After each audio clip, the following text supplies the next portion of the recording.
अध्यात्म विज्ञान, नई दृष्टि, नई खोज।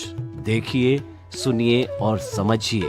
अध्यात्म विज्ञानी पूज्य स्वामी श्री कमलेशानंद जी के निर्देशन में सनातन सत्य का अनुसंधान कर जीवन को प्रकाशित करें। हमें जो है बड़ी गूढ़ बात, जो कि उच्च दर्जे के साधक लोग हैं, उनको साधना किस तरीके से करनी चाहिए, जीवन यापन कैसा करना चाहिए, कि बाहर वो जियो बाहर रहो भीतर की बात आपने बताई। स्वामी जी, ऐसा कहा जाता है, विवेक ये धम्म माइये, विवेक ही धर्म है। ये जरूरी नहीं है कि बहुत बड़ा विद्वान बनने के बाद ही व्यक्ति धर्म कर सकता है। छोटा से छोटा अनपढ़ व्यक्ति भी, हम आपको उदाहरण दें कि पुराने जमाने की जो माताएं, नानियां, दादियां, जिसके 10-10, 12-12 संतान होती थी, पढ़ाई लिखाई का नाम निशान नहीं, पढ़ाई होती नहीं थी, फिर भी इतनी बड़ी सूझबूझ की धनी होती थी, वो इतने बड़े बड़े सुंदर डिसीजन लेती थी कि सारे संतान को करोड़पति और विद्वान बनाती थी। वो बिना पढ़ी लिखी, बिना पढ़े लिखे माता पिता। यानी ऐसी कोई चीज है जो कि व्यक्ति को मतलब अपनी विद्वता या अपना जो पांडित्य है उसके ऊपर भी ले जाती, जिसको पंडित कहा जाता है। यानी विद्वान के ऊपर पंडित होता है। तो व्यक्ति किस तरीके से वो दृष्टि को जागृत करे कि भीतर की सूझ क्लियर हो, विवेक जागृत हो, उसके लिए गीता में स्थित प्रज्ञ कहा गया है, जैन धर्म के अंदर प्रज्ञा चक्षु कहा गया है, और तीसरा नेत्र कहा गया है। ये हम तीसरा नेत्र जो है वो हमारा अध्यात्म विज्ञान कैसे खोले। तीसरा नेत्र भारतीय धर्म दर्शनों में बहुत प्रसिद्ध है। जो तीसरा नेत्र खोलने की विद्या हमें बताई। धन्यवाद। सबसे बड़ी बात यह है कि आखिर इंसान तो इंसान है, और लोग समझते हैं कि सिर्फ एजुकेशन से ही ज्ञान मिलता है। ये बात सही नहीं है। ज्ञान तो अनुभव से ही मिलता है। कितनी भी पढ़ाई कर लो, कितनी भी डिग्री प्राप्त कर लो, मगर हम समाज में जिएंगे, आगे बढ़ेंगे, जिंदे व्यक्तियों के साथ व्यवहार करेंगे, उसी से ही हमको शिक्षा मिलती रहेगी, उसी से ही हमको अनुभव मिलता रहेगा, उसी से ही ज्ञान मिलेगा कि हम एक दूसरे के साथ हर परिस्थिति में कैसे एडजस्ट हो सकते हैं।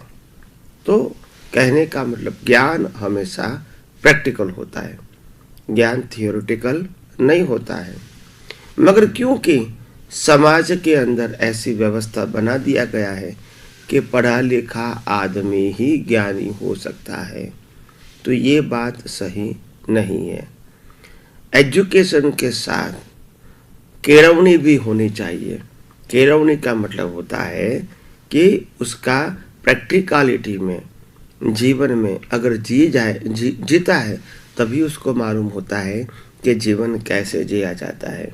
आज लोग डॉक्टर बन सकते हैं, चार्टर अकाउंटेंट बन सकते हैं, इंजीनियर बन सकते हैं, सीए बन सकते हैं, बिजनेसमैन बन सकते हैं, मगर इसको कहेंगे कि तुमको घर चलाना है तो वो नहीं चला सकते। यानी वो प्रैक्टिकल नहीं है। तो हमको ये बात समझनी पड़ेगी कि जीवन के अंदर प्रैक्टिकल क्या चीज है। एक दूसरे को साथ रहते हैं, एक दूसरे का व्यवहार देखते हैं, देखते देखते हमको मालूम होता है कि हमारी भाषा क्या होनी चाहिए, हमारा बर्तन क्या होना चाहिए, हमारे विचार कैसे होने चाहिए, हमारी लाइफ स्टाइल कैसे होनी चाहिए। ये देखते देखते, समझते समझते मालूम होता है। तो ये किताबों से मालूम नहीं होता है। तो तीसरा नेत्र का मतलब होता है, ये आंखों से, दो आंखों से तो विनाशी दुनिया दिखती है, मगर सोच समझ, दृष्टि और सार निकालना, ये काम तो तीसरे नेत्र का है, कि जो दोनों के बीच है। तीसरा नेत्र का मतलब होता है हर आंखों से देखी हुई चीज को, हर इंद्रियों से अनुभव किया हुआ चीज को सार निकालने की क्षमता, वो तीसरा नेत्र है। तो सार निकालना, इसी को कहते हैं ज्ञान। तो हमको सार निकाल के मालूम होना चाहिए कि हमारा जीवन शांत, स्थिर, कम जरूरत वाला और हर व्यक्ति के साथ समभाव में रह के, एडजस्ट होके हम अपने आप को भी आगे बढ़ा सकते हैं और दूसरों व्यक्तियों को भी हमारे इस जीवन से प्रेरणा भी दे सकते हैं।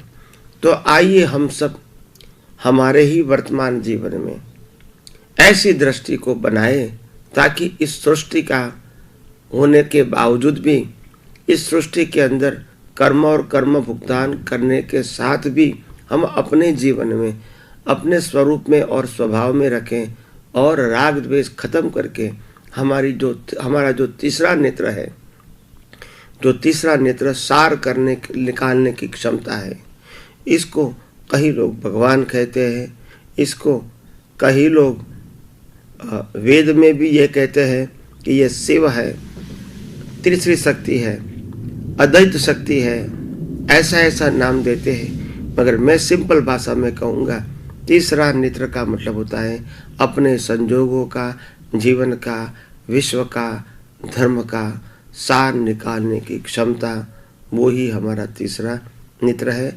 और उसी शक्ति को हम बढ़ाएंगे तो हमारा अनुभव और बढ़ेगा और पक्का होगा, हम खुद और मैच्योर होंगे।